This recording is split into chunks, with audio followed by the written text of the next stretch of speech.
All right, now welcome to SE Custom Designs, where we are continuing a little mini series on how to repair an antique chair. So, this chair, I found out from one of my subscribers, is a saddle chair in European. So, that's that. Um, and we've done several repairs, which I'm not sure if you can see from the video, but maybe we'll just take you off the mount and show you. But one of the recent, thank you, Furnace, for shutting off. One of the last thing I did during lunch break today was to fix this leg. I didn't even notice it because I was concentrating on what the customer asked me to fix. But there was tape wrapped around this thing, and there was a metal bar. So that was a pretty cool fix for it. So they took the metal bar and screwed it in here and screwed it in here. But then it was wrapped up with black tape. And that was that. So I set it free from that. And what I'm going to do, I glued it with Gorilla Glue. So it was cracked like this at an angle. And so what I'm going to do additionally to it, and it won't take away from its looks because it's already not looking so good at the moment with those two holes and the whatever. So from the screws, I'm going to take a dowel and I'm going to go at an extreme angle, and I'm going to come in to this piece here from this piece here.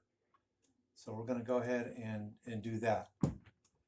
And in addition to the Gorilla Glue that's there, I'm thinking that's going to be just fine. So now what we're doing is, you can see down here, I took my awl and I pushed it into this crack to accentuate it a little bit. But as I was flipping the chair around, I could see, oh my goodness, what is this? There's a crack here. Now, oddly enough, there's also a crack over on this one.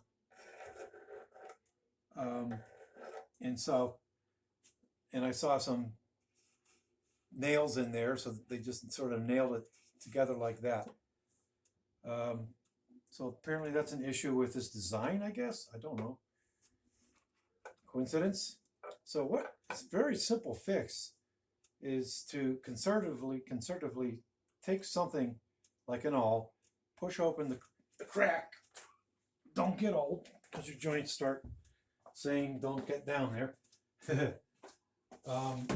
And we're just going to put a little bit of Gorilla Glue down in there, like so. And I have a bucket of water and a sponge all set up over here, ready to wipe up the excess. And that's going to be just fine. That'll do the trick. I'm going to let this go. I'm going to get my sponge. The furnace decided it wanted to come back on again. Hopefully that doesn't bother the video too much. And we're simply going to take a clamp and clamp it. You can see I put way too much glue in there. I tend to do that. I would rather have too much glue than not enough. That's the way it is. And trust me, if you've not glued anything up and you're washing your very first glue up, you will know by experience that you need to get that glue up right away. Now I'm going to put another clamp over here. And let's see what we can get out of this side. Got a little bit more glue. So, hope you learned something. A little something. It's if you've been doing woodwork for a while, this is a no-brainer. But if you're just starting out, you may not know how easy a fix like this can be. Okay? So we are near the end of our repair, and I get this way at the end of a project. I get a little bit sad, you know, because you're working on a project and you're putting your heart and your soul into it, you know, and you're having a lot of fun, and then it's over. Like, now what do I do? I literally feel a little depressed when I'm done with a project, but already thinking ahead. I got another chair that I picked up from my neighbor. My neighbor put it out by the side. I saw it, went out and grabbed it. And let me just bring it over for you. I'm gonna have to raise the camera a little bit. Sorry about that, folks. I know that's not the best thing to do when you're videoing. You don't want people to get sick from the twisting. And then we'll be ending the video after I show you this chair. Trying to keep the videos short and brief, especially if they're in a little mini series like I'm doing these days. So let's just aim that way. And here's this chair. Okay, ready? Whoops. Like Columbus, huh? And when you look at it, I don't understand, but there is a screw here, one of those big flatheads, and they even plugged, which was nice, out of the same material. So they took the same species, and they even lined up the grain there. That was pretty cool. Put the screw in there, but the screw broke. I'm not really sure how you break a screw. This one here is loose as well. Over here, there looks like there's like the old-fashioned cut nail. Bam! Right down in there. You don't see one here though.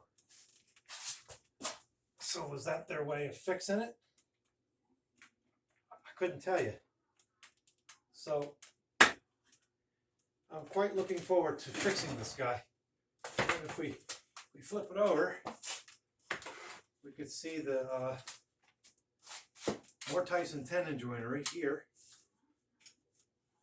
A little bit loose, I would say.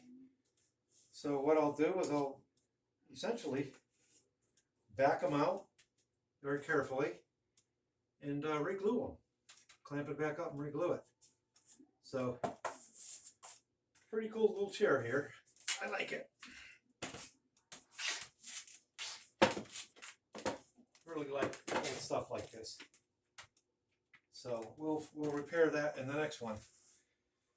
Yeah, not groundbreaking, you know, too terribly exciting, but if you've got old furniture around the house, just know that, you know, it's you can fix it. And there you go.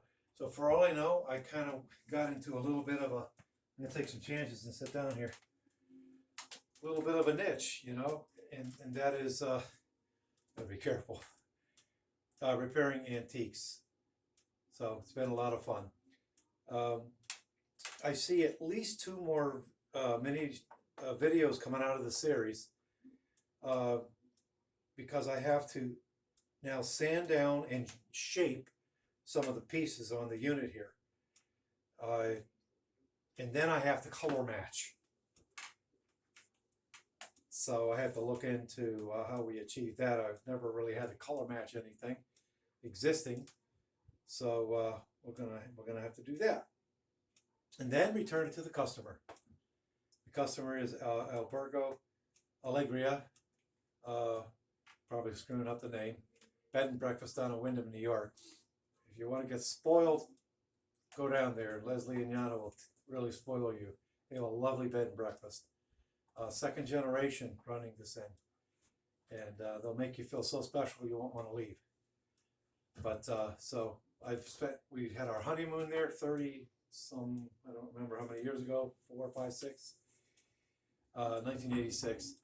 And we just spent last year, we went down and stayed there many years in the same room, in the wedding suite. So, all right, let's end the video here.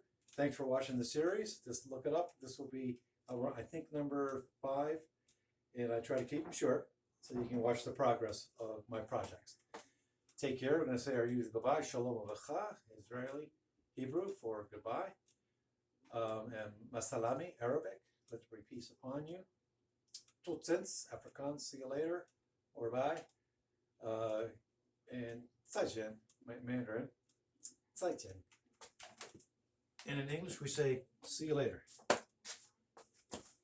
If you like what you're seeing here, like to follow stuff like this, appreciate if you subscribe to the channel, give us a thumbs up, and hit the bell, and you'll be notified when there's new videos like this one. Take care, guys. Oh, and we do get back to your questions and your comments. Thank you.